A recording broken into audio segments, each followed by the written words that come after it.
Corona का जहाँ तक लक्षण का सवाल है तो हम शुरू से देखते आ रहे हैं, इसका नाम ही एन कोविड है, यानी कि वायरस नोवल है, इसमें नया है।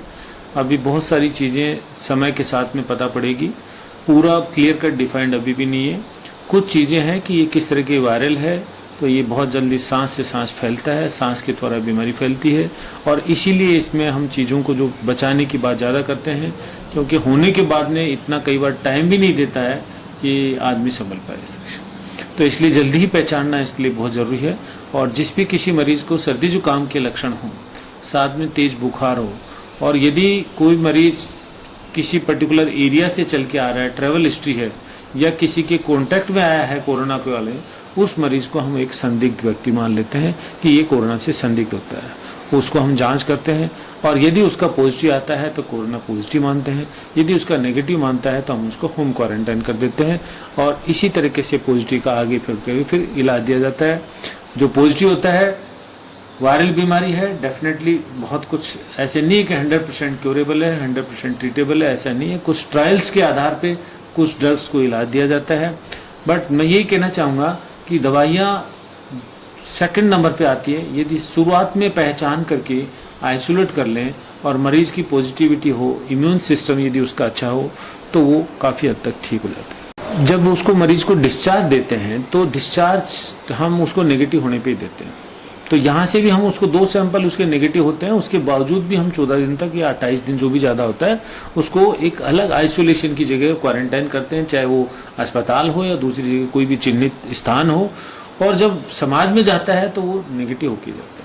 तो उस पेशेंट से आपको अपन को कोई खतरा नहीं होता, उस पेशेंट में इतना वायरेमिया का वो नहीं होता है कि वो पेशेंट फैला रहा है। बट वो पेशेंट कई बार एसिम्टोमेटिक्स होते हैं या कम्युनिटी में पहले से ही होते हैं, तो उन पेशेंट से डरने की जरूरत नहीं है हमें। वो समाज में जैसा जीवन जी रहे थे वैसे ही जीते रहें, किसी चीज़ की कोई छूत का कोई भी किसी को ऐसे डरने की जरूरत नहीं है। ओनली थिंग, हमें खुद को अपने आप को बचाना है और औरों को भी बचाना है। उसके लिए जो इसके जो बचाव के जो तरीके हैं उन पे हम सबको ध्यान देना है। ऐसे नहीं सोचना है कि मैं तो ठीक हो गया तो अब मेरे से कुछ नहीं होगा, हो सकता है बीमारी दोबारा लग जाए, हो सकता है, ठीक है ना।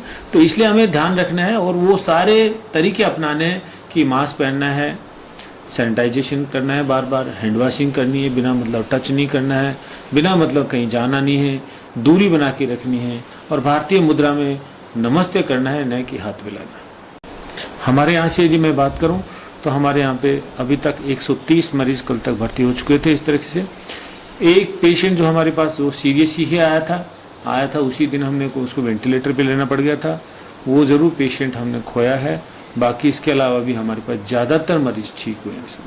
वो सारे ही सिस्टम में हैं, हम उनके साथ में मोटिवेट करते हैं, काउंसलिंग करते हैं, दवाई का पार्ट भी देते हैं, और सबसे बड़ी चीज़ है कि हमने उनको अर्ली पहचान लिया, जल्दी पहचान लिया। ये हमारा एक, मैं मानता हूँ कि हमने यहाँ पे जो भी उदयपुर का एक प्लस पॉइंट हम मैं मान के चलता हूँ। यहाँ पे बीइंग ए मतलब एक एडमिनिस्ट्रेटर मैं कहना चाहूँगा कि जल्दी पहचानने से हमें उसकी गंभीरता इतनी नहीं पहुँची हमें।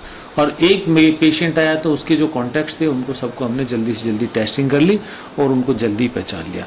और इसी का रिजल्ट है कि आपके सामने उदयपुर एक टूरिस्ट सिटी है, जहाँ पे हमने शुरू में जब ये अस्पताल चालू किया था ओपीडी, तो यहाँ पे हमारे पास में मेजॉरिटी पेशेंट, जो ज़्यादातर पेशेंट होते थे, वो विदेशी सैलानी होते थे। और धीरे धीरे बाकी जो अपने कंट्री के, स्टेट के, लोकल इस तरह के बढ़ते गए जैसे जैसे पता चला। बट मैं कहना चाहूँगा कि टूरिस्ट सिटी होने के बावजूद भी हमारे पास में आज भी हम एक बहुत अच्छी पोजीशन पे हैं उदयपुर, कि हमारे यहाँ पे नंबर जो है कम हुआ मतलब।